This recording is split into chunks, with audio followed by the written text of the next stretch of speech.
Kusog kayong ulan diri guys. I'm still here in my room. Napaintaw na kong isa ka estudyante dari.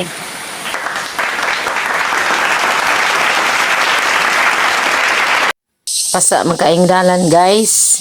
As usual guys, pag digay ko magmotor, ako siyempre magbaklay kita no. Wa magilain lisod pag maglupad ta. So dalog kain karon usap ko ni mo wa ko ga motor. Muli na inyohang kugihan guys. Gikan sa school in tawon. Wow, nanataan yung dalan nga perting lamia. Ingno na lang ginatog lami. Or nindot. Anon positive vibes gyud ba? Mao nang wa gyud ko ga motor. Kay perting ko ana gwapuha sa dalan. Sige lang, maabot ra pila ka tuig.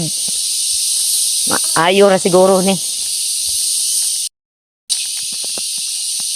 Taon kay mag-content creator biyata. So appeal gini mga kadalanan nato i-content. No, because this is the reality of our place. Ha, kay in English pa.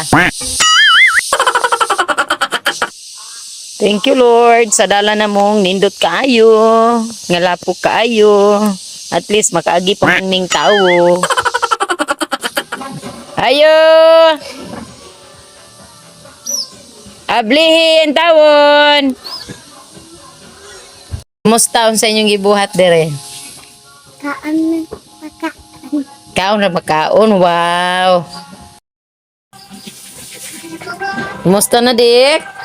Mga taon na akong binuwi nga baboy intahon. Dako-dako na siya. Wala ko kabalog asa panigamiton. Magagad lang yun ko sa panahon. Napamong isang baboy. Dito ka pa. Ang isa brown, ang isa white. Duha di siya kabuok. Ginori siya mag-igo aning tanan. Pindot kay tubo ako ang kamuti oh. Wow! Makatabang rin siya sa amuang baboy. Mamaya ako ipasaw sa baboy. Then pwede sad siya. Apayon. Basta magkugi lang gid intawag tanom.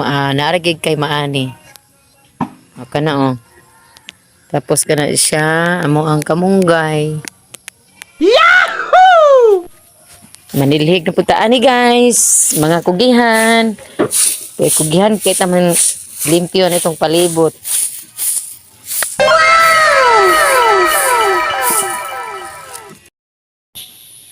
One, two, three. Ay, nakapamulakid kong tulo ka. Kuan. Avocado. I love you.